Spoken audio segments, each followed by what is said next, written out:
പ്രിയപ്പെട്ട ശ്രീമതി ഉർവശി ടെലിഫോൺ ലൈനിലുണ്ട്. ശ്രീമതി ഉർവശി, ഏറ്റവും പ്രിയപ്പെട്ട ലാലിന് പുരസ്കാരം കിട്ടുന്ന ഈ മൊമെന്റിനെ എങ്ങനെയാണ് പറയുന്നത്? സന്തോഷം, സന്തോഷം, ഹൃദയം നിറഞ്ഞ സന്തോഷം എന്ന് വേണമെങ്കിൽ പറയാം. ഒരുപാട് ഒരുപാട് ഒരുപാട് സന്തോഷം. അദ്ദേഹത്തിന് എന്താ പറയുക, ഈ ഒരു ഒരു സന്തോഷകരമായ ഒരു കാലഘട്ടത്തിൽ തന്നെ കിട്ടിയല്ലോ. അദ്ദേഹം നല്ല നല്ല സിനിമകൾ, അദ്ദേഹത്തിന്റെ വളരെ നമ്മൾ കാണാൻ ഇഷ്ടപ്പെടുന്ന സിനിമകൾ സൂപ്പർ ഹിറ്റായി ഇരിക്കുന്ന ഒരു കാലഘട്ടം. തുടരും, ഹൃദയപൂർവ്വം, ഇതൊക്കെ ലാലേട്ടനെ നമ്മൾ കാണാൻ കൂടുതൽ ഇഷ്ടപ്പെട്ടിരുന്നേ. ഈ ഒരു കാലഘട്ടത്തിൽ കിട്ടുമ്പോ എല്ലാവർക്കും അത് സന്തോഷം. എനിക്ക് അങ്ങേയറ്റ സന്തോഷം. അപ്പൊ നിങ്ങൾ ഒന്നിച്ചാണ് പുരസ്കാരം വാങ്ങുന്നത് എന്നാണ് തോന്നുന്നത്.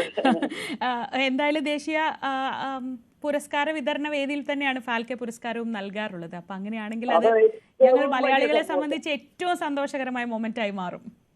തീർച്ചയായിട്ടും തീർച്ചയായിട്ടും സന്തോഷം. ഒരുപാട് ഒരുപാട് മറക്കാനാവാത്തൊരു വേദിയായി അത് മാറുമെന്ന് തന്നെയാണ് എന്റെ വിശ്വാസം.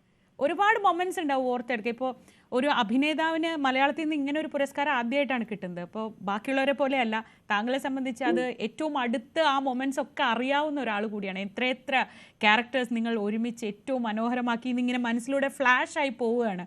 ആ ഒരു അഭിനേതാവിനെ, ആ ഒരു വ്യക്തിയുടെ പ്രസൻസിനെ എങ്ങനെ ശ്രീമതി ഉർവശി ഓർക്കും എപ്പോഴും? അല്ല, അതൊരു വലിയ പ്രോസസ്സാണ്. ഞാൻ അങ്ങനെ ഓർത്തെടുക്കാനാണെങ്കിൽ ഞാനൊരു ക്യാമറയുടെ മുമ്പിൽ ഇപ്പൊ നിന്നുകൊണ്ടിരിക്കുന്നത് കൊണ്ട് അത് അത്രയും വിശദീകരിക്കാൻ ഉള്ള സമയമില്ലാത്തതുകൊണ്ടും. മോഹൻലാൽ എന്ന നടനെ പറ്റി എന്ത് പറയും ഒറ്റ വാക്കിൽ പറഞ്ഞാലൊരു മലയാളത്തിൽ എക്കാലവും അഭിമാനിക്കാവുന്ന ഒരു നടൻ, കേരളത്തിൽ അഭിമാനിക്കാവുന്ന ഒരു നടൻ, ലോകമെന്നുമുള്ള മലയാളികൾക്ക് എപ്പോഴും എപ്പോഴും അഭിമാനിക്കാവുന്ന നടൻ, എന്തുകൊണ്ടും എല്ലാ രീതിയിലും.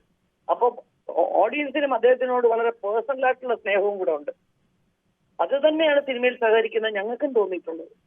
അപ്പൊ തീർച്ചയായിട്ടും ഒരു എന്താ പറയുന്നത്, ഓർമ്മകൾ ഒക്കെ ഇപ്പൊ ഈ സമയത്ത് അയവർക്കാനാണെന്നുണ്ടെങ്കിൽ ഒത്തിരി ഒത്തിരി ഒത്തിരി സമയമെടുക്കും. അപ്പൊ അത് ഇനി ഒരിക്കലാവട്ടെ. ഇപ്പോഴത്തെ ഈ സന്തോഷം ഞാൻ ഹൃദയപൂർവ്വം പങ്കുവെക്കുന്നു. Thank you so much.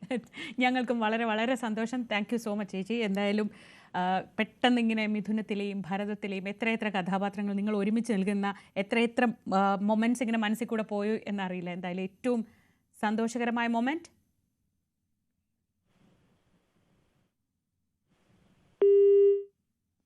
പ്രധാനമന്ത്രി നരേന്ദ്രമോദി മോഹൻലാലിനെ അഭിനന്ദനം അറിയിച്ചിരിക്കുന്നു. അങ്ങനെ മലയാളത്തിലേക്ക് ഇന്ത്യൻ സിനിമയുടെ ഏറ്റവും പ്രധാനപ്പെട്ട പുരസ്കാരം എത്തുകയാണ്. മലയാളികളുടെ ഏറ്റവും പ്രിയങ്കരനായ താരം, മലയാളികളുടെ മുഴുവൻ അഭിമാനം, കേരളത്തിൻ്റെ പ്രിയപുത്രൻ മോഹൻലാലിന് ദാദാ സാഹിബ് ഫാൽക്കെ പുരസ്കാരം കിട്ടിയ ഈ സമയത്ത് ചില പ്രതികരണങ്ങളിലേക്ക് പോവുകയായിരുന്നു. പ്രിയപ്പെട്ടവരെല്ലാം ഏറ്റവും സന്തോഷത്തോടെയും അഭിമാനത്തോടെയും ആ സന്തോഷം പങ്കുവയ്ക്കുകയാണ്.